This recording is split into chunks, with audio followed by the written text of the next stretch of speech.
Social networking has changed the way people live their lives. People have resorted to social networking to get news information, shopping, staying connected with loved ones, and most importantly, for their social lives. Social networking is addictive and powerful, and unfortunately, it is not going anywhere. In 2019, statistics showed that there were 3.5 billion social media users worldwide, and that number is continuing to climb. There's a lot of controversy on whether teenagers should be allowed to use social networking sites. Some people believe that social networking has a positive impact on teenagers, while others disagree and believe that there's a lot of negative impact as well as dangers. People also question at what age a child is actually mature enough to have access to social networking. With teenagers being unsupervised with social networking sites, there's a high risk of cyberbullying, unknown interactions with online predators, and online arguments that potentially turn into real-world violence. Social networking sites pose a high risk for teenagers, and social networking should not be used by children or young teenagers as they are not mature enough. Cyberbullying is an issue that people face on a daily basis. It may start with one or two children, but before you know it, it is plastered all over social media.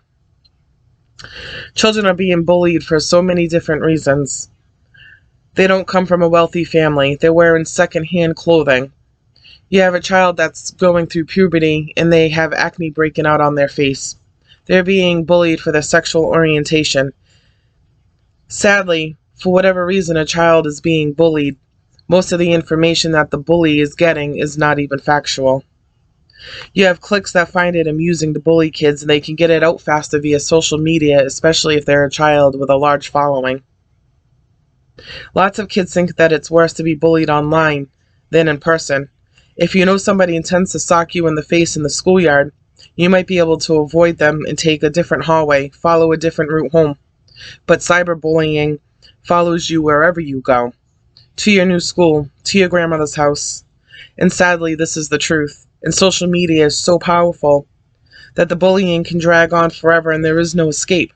Cyberbullying has some very difficult and harsh consequences, and unfortunately, a lot of the consequences come from the victims, not the perpetrators. The victims get to the point where there is no escape, so they self-inflict harm to themselves, and many will take their own lives. While almost half of the kids that have been bullied online, 58% of them have never told an adult about it. Parents need to be more attentive and cautious when their children are using social media platforms.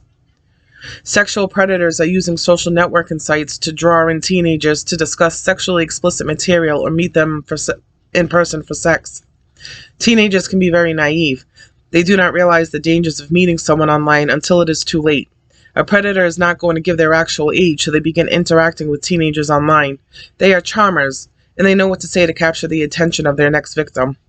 The predator and the victim will talk for a while, build trust, and next thing you know, they're meeting up in person for an innocent introduction. What the teenager does not realize is that they just put themselves in harm's way. Some victims can escape without incident, while others are not so lucky. They end up victims of sexual assault and in some cases death. Teenagers are not always cautious of what they post online, whether it be pictures of themselves or even their locations. These predators use these social networking sites as their hunting grounds. And by these children posting this sort of information, it opens it right up for the predators. Unfortunately, teenagers do not have the mindset of the what-ifs. They think they are untouchable, and being a victim of a sexual predator could even ever happen to them. But realistically, it can happen to anyone of any age, and unfortunately, it happens on a daily basis. Teenagers should not have access to social networking sites. They are not mature enough to balance the negative activity that goes on.